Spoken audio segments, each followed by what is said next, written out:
ça s'appelle les ballets d'action et ça dit tout finalement en peu de mots. Il s'agit pour Nevers, dans ce nouveau genre qui porte à sa perfection, de montrer qu'il peut, à travers la danse, raconter de façon aussi efficace une histoire qu'on pouvait le faire dans la tragédie ou dans l'opéra. Donc c'est ça qui était le fil conducteur du travail de Marie-Geneviève Massé et de moi au démarrage, c'est de se dire qu'est-ce que ça raconte et comment ça le raconte.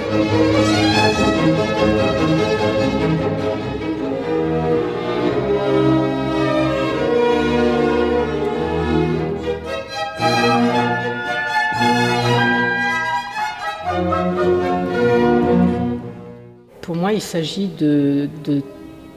d'exprimer les émotions avant tout.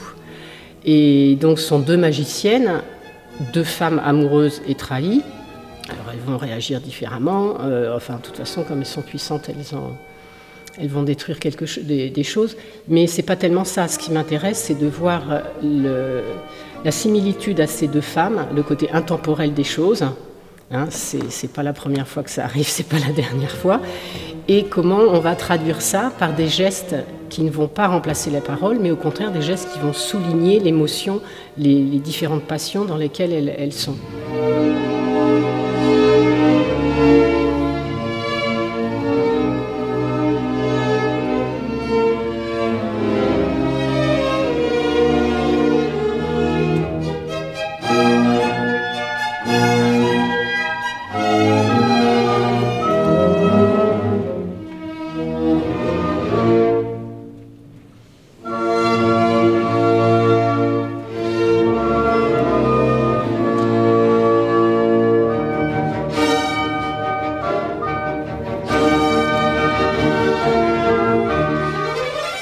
La fin du XVIIIe siècle en France est une période assez ambiguë puisque d'un côté on apprécie beaucoup les sujets, voire les livrets ou les arguments de ballet ancienne manière de l'époque de Louis XIV, et d'un autre côté on apprécie quand même des choses qui sortent justement de ces scènes obligées et notamment de ces scènes merveilleuses où on voit systématiquement les mêmes allégories ou les mêmes divinités.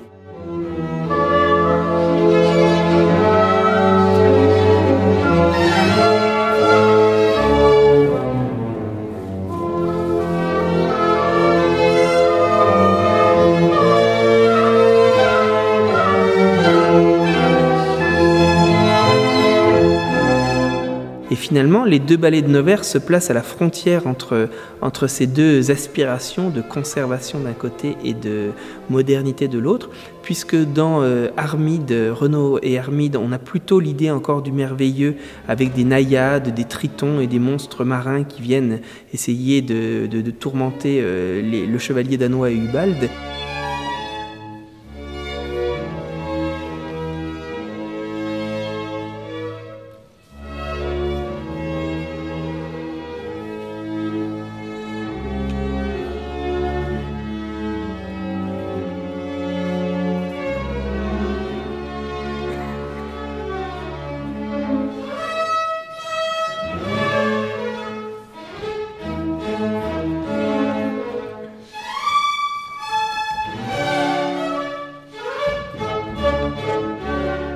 Le premier ballet Armide, on a souhaité le replacer dans un contexte, je dirais plutôt dans le baroque, avec son côté enchanteur, la magie, mais plus avec le côté naïf, oui, je ne sais pas comment dire autrement que enchanteur, féerique, raffiné, élégant, ludique aussi.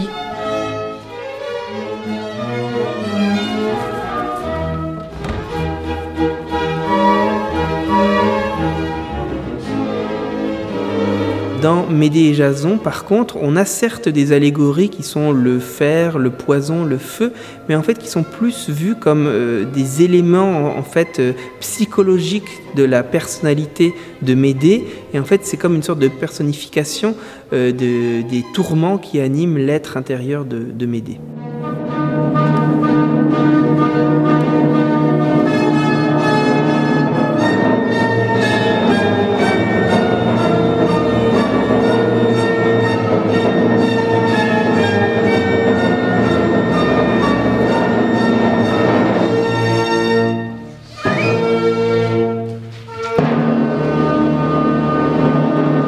C'est sûr que Médée ne doit pas être traitée comme une sorcière sanguinaire et infanticide. C'est surtout une femme blessée, affreusement femme, c'est-à-dire jalouse, très amoureuse, et puis qui a été rudoyée, qui a été trompée, qui a été bafouée. Donc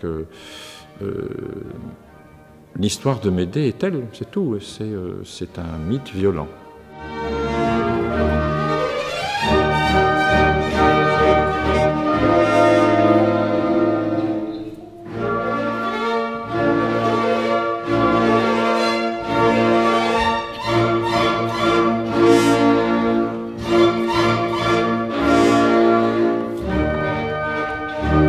Si on lit l'argument de Médée et Jason, il est écrit que le décor se transforme et qu'en fait le théâtre représente une grotte affreuse dans laquelle des démons et différentes allégories vont entrer à la demande, à l'appel de Médée.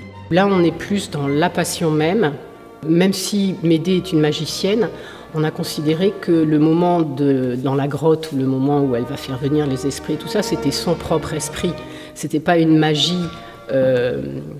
Bon, les esprits infernaux sont plus là pour représenter l'état de fureur dans lequel elle est et la décision de vengeance qu'elle prend. Noverre, quand il écrit ces quelques lignes dans l'argument, en fait, on voit bien qu'il veut autre chose et qu'à ce moment-là, en fait, il veut une sorte d'introspection, de représentation de l'intérieur finalement de l'âme de Médée, et qu'en fait, les démons qui apparaissent, les allégories qui apparaissent ne sont en fait que les sentiments qui anime Médée et qui la tourmente. Et donc finalement, c'est une sorte vraiment d'introspection, malgré le côté fantastique et surnaturel que le théâtre peut représenter à ce moment-là.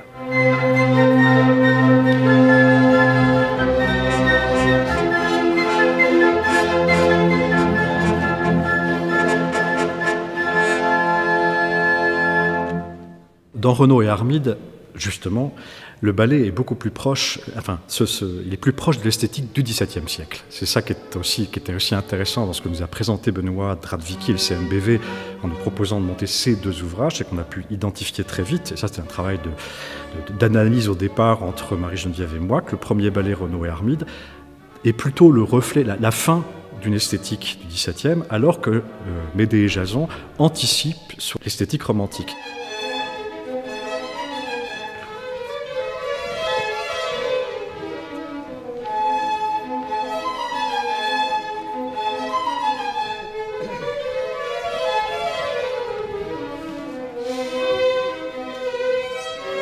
Le propos, c'est de faire un décor historique, de même que dans le principe de la musique baroque, on travaille sur instruments anciens.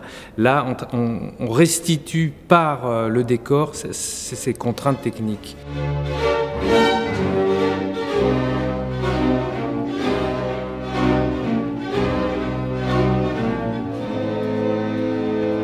Le principe de ces décors sont des tableaux.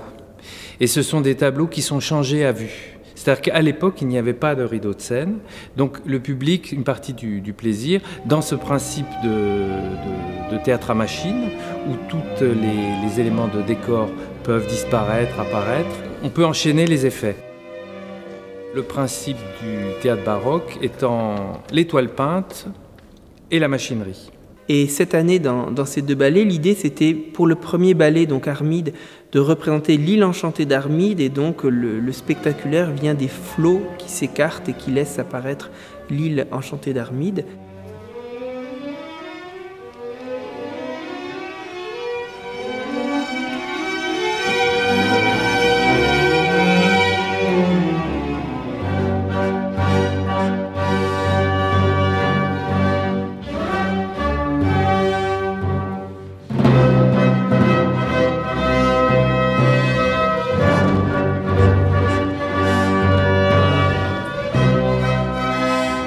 Quant à Médée, l'idée c'était d'avoir un grand palais, le palais de Créon, où se passe le principal de l'action, et qu'à un moment ce palais, d'une part, puisse se transformer en grotte affreuse, comme il est dit dans l'argument de Nevers. Donc il y a cette transformation qui est prévue. Et puis surtout, à la fin, le palais s'effondre. Et ça, c'est une scène typique de l'opéra baroque, cet effondrement final du palais. Et donc là, pour la première fois, je crois, à Versailles depuis très longtemps, nous restituons un effondrement de palais à la manière d'époque. Donc ça a un côté un peu surprenant, mais en même temps tout à fait charmant. Certes, c'est un peu premier degré, mais c'est ça qui en fait justement le deuxième degré, de le regarder aujourd'hui s'écrouler. Et c'est une technique de machinerie assez particulière que nous avons réhabilitée à cette occasion.